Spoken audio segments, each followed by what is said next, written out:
Yay! We decided to have him because I was getting a little bit broody. Mark was probably more broody than I was. It was either that or have a holiday. We wanted to get one more holiday in before we had him, but we had no money, so we thought we'll have a baby. It was fairly easy. I think we tried the first month and failed, and then we fell with him the second month.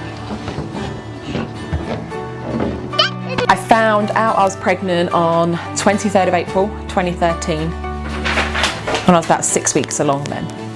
I didn't have any strange cravings. I had more like I had a thing about ice lollies when I first fell pregnant. I couldn't fill the freezer enough with them.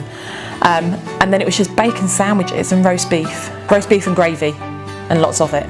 No coal. Some women have petrol cravings, that's just bizarre. But no, just food and lots of it.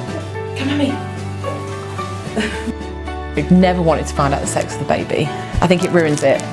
Mark would never let me find out the sex of the baby. It was meant to be a surprise. We struggled with names, really struggled to agree on a joint name. And the only one we agreed on a boy was Elijah. I liked it because it was from the Vampire Diaries and there was a really fit looking vampire in there. He was born January the 9th of 2014. Was it an easy birth? No, it was easy before I had an epidural. As soon as I had the epidural, the contractions slowed down. So they had to intervene and give me forceps. It was either forceps or a cesarean, so they opted for forceps delivery. And he had the cord wrapped around his neck as well. He was huge, 9 pounds 12 ounces. Very, very big baby. It was hard when I first brought him home. It was hard to adjust. It was a huge, huge change. I remember getting really, really sad. I didn't want him.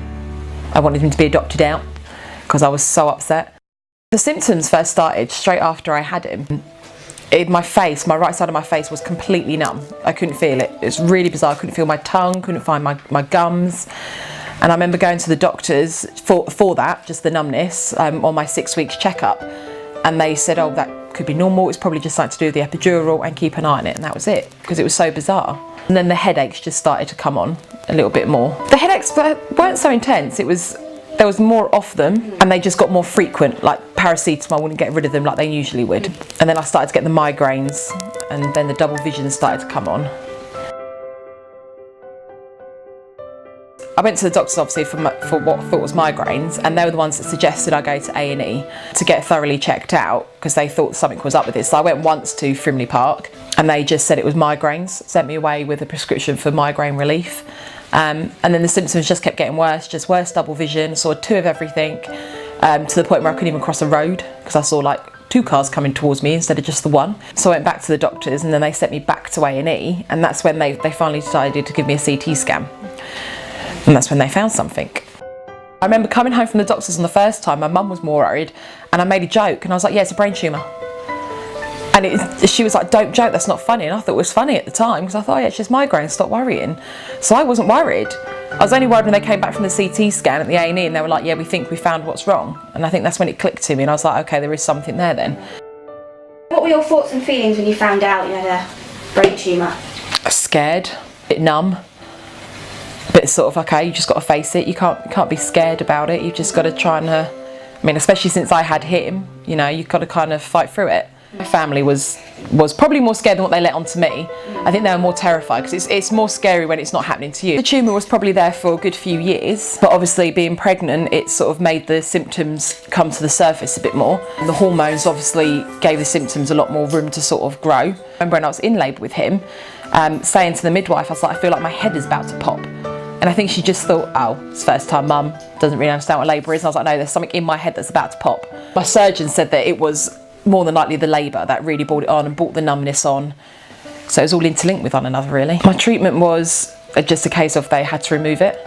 I knew it was going to be surgery pretty much from the second day I was in hospital when they decided that obviously it's the only way to get rid of a tumour. They wanted to do a biopsy as well to make sure it wasn't cancerous. So obviously once the tumour was removed, so it wasn't just a case of will they remove the tumour, it was a case of okay, I've got to wait to see if it's cancerous as well. I was in hospital for about 2 weeks. I was in Frimley Park for the first week, waiting to be transferred to St George's in London because they're the leading ones in neurosurgery. And then I was in St George's for a week as well. Frimley Park's stay was probably more nerve-wracking because you're waiting to go to the next bit. There was no one really that could tell you a lot there. As soon as I got to St George's, it was brilliant because you had all the surgeons there. They came around to you every day. They spoke to you about stuff, and yeah, I felt calm in St George's. St George's was great. I could have stayed there longer. Elijah and Mark came I think it was about one day where I didn't see them, and there was one day where I asked for him not to be there because it was getting harder to see him just for an hour a day. That was difficult, and it was a long old journey too. Surgery literally couldn't have gone better. It was really, really straightforward. It was very strange going down to the theatre room though, and had the anaesthetic and everything. That was really strange because I was like, it's not going to work on me. Surgery was brilliant. And they got it all out. Got it all out. I had an MRI, I think, about the day after, and they were pretty certain they got it all. And that was it, really. It was pretty straightforward. My support my support was amazing. My friends were lovely. I had so many cards and gifts and presents, and it was lovely. And just like coming home was so nice as well. I just vegged out on the sofa. Do you know, when I got home, it was so hard to get back into a routine because I felt like I'd been gone so much longer. And for a baby, 2 weeks is a long time to change. It was very hard to get back into a routine. It was sort of like learning from scratch again how to be a mum. It was really bizarre. I tried to go back to his old routine, and he was trying to tell me, no, this is my routine now. So it was hard. I kind of had to work with him. I recovered really well, considering that I just had a craniotomy. I get frustrated when I can't do certain things. So for me, it felt slow, but it was actually quite a quick recovery. I just couldn't do the things that I used to do. I get tired very quickly. That was the hardest thing, of getting tired doing simple things. I'd hoover my rug and I was tired, and it was frustrating. I've been back to the hospital, I think about 3 times, just for a little checkup to make sure how I'm getting on. I've had 2 MRIs since, just to check that they got everything, and that came back clear. That was about a couple of weeks ago that I had that, and that was completely clear. Do you know, it's really strange how funny, like, I suppose almost coming up to a year, it doesn't even feel like it happened. It's really bizarre, like how I'm just completely over it. It's done. You can't even see the scar where they shave some of my hair when my hair's down. You can't see it. I feel completely normal. Would you say that Elijah saved your life? I think so. I think my surgeon thinks so.